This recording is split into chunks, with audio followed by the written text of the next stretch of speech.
কবিতা, গান, ভালোবাসার পংক্তিমালা। বসন্ত মানে মনকে আন্দোলিত করা সুন্দরের আহ্বান। শীতে বৃক্ষের পত্ররাজি ঝরে পড়ে, প্রকৃতিতে আসে স্তব্ধতা।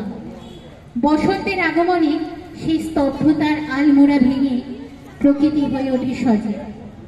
বসন্তের আগমন ধরে সূচিত হয় গাছের নতুন কুঁড়িতে। সেই ছোট্ট ছোট্ট কুঁড়ি প্রস্ফুটিত হয়ে এক নতুন বসন্ত দিনের সূচনা করে।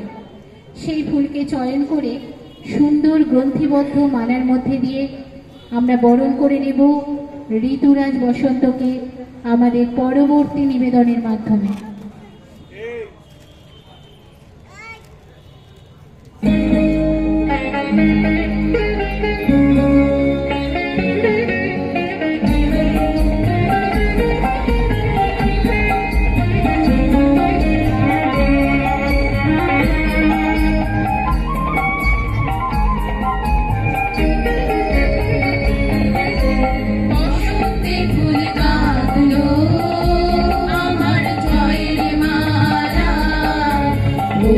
প্রাণে দক্ষিণ